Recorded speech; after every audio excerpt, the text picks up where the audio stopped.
Sziasztok! Nagyon különleges ízvilágú kenyeret lehet készíteni savanyú káposzta hozzáadásával. A kenyér elkészíthető úgy is, hogy sem kovászt, sem élesztőt nem teszünk bele, hanem a hozzáadott savanyú káposzta fogja megkeleszteni. A káposzta olyan legyen, ami fermentálással lett savanyítva. Én saját készítésű savanyú káposztát használtam. Amennyiben nem fermentált a káposzta, fontos kovászt hozzáadni. 150 g savanyú káposztát összeaprítok. Én adtam a káposztához 30 g vizet, mivel így pépesebbre tudtam aprítani.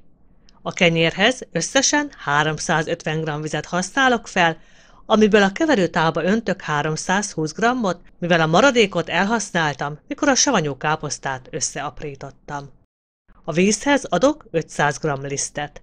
A lisztet a vízzel összekeverem, és 1 órát állni hagyom. Savanyú káposzta készítésről van fent videóm a YouTube-on, a linket megtalálod a leírásban. Pihentetés után hozzáadom a 150 g aprított savanyú káposztát, 10 g sót és 2 evőkanál olajat.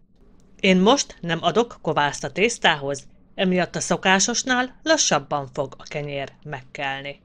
Akár 24 óra is lehet a kelési idő. Mikor kicsit meg szeretném gyorsítani a kelést, akkor adok hozzá 30 g kovászt. Ez a kenyértészta nagyon lágy állagú a káposztától, ezért ezt fontos hajtogatni.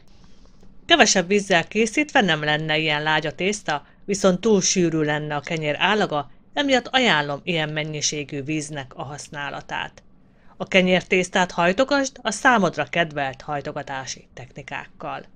Itt most, ahogy hajtogatáshoz megnyújtom a tésztát, látszik, hogy mennyire szakadós, és nem lehet olyan szépen nyújtani, mint a sima kenyértésztát. Mikor a tészta megkelt, akkor vizezett felületen előformázom. Ajánlom, hogy próbáljátok ki ezt a receptet, és az első alkalommal, mikor sütitek, adjatok hozzá egy kevés kovászt.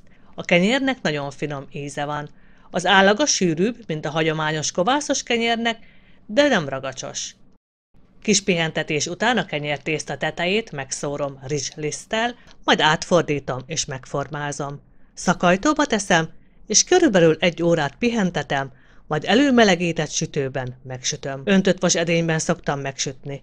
250 fokra előmelegített sütőben 20 percig fedő alatt sül, majd a fedőt leveszem, és további 20 percig sütöm, de már csak 230 fokon. Van, amikor az összes hozzávalót egy időben teszem a keverőtálba, így mindent egyszerre keverök össze, és nem is hajtogatom. Ilyenkor a tészta elég kezelhetetlen, így nem formázom, hanem egy kivajazott sütőformába teszem, és ebben sütöm meg. Köszi szépen, hogy velem tartottatok, további szép napot, sziasztok!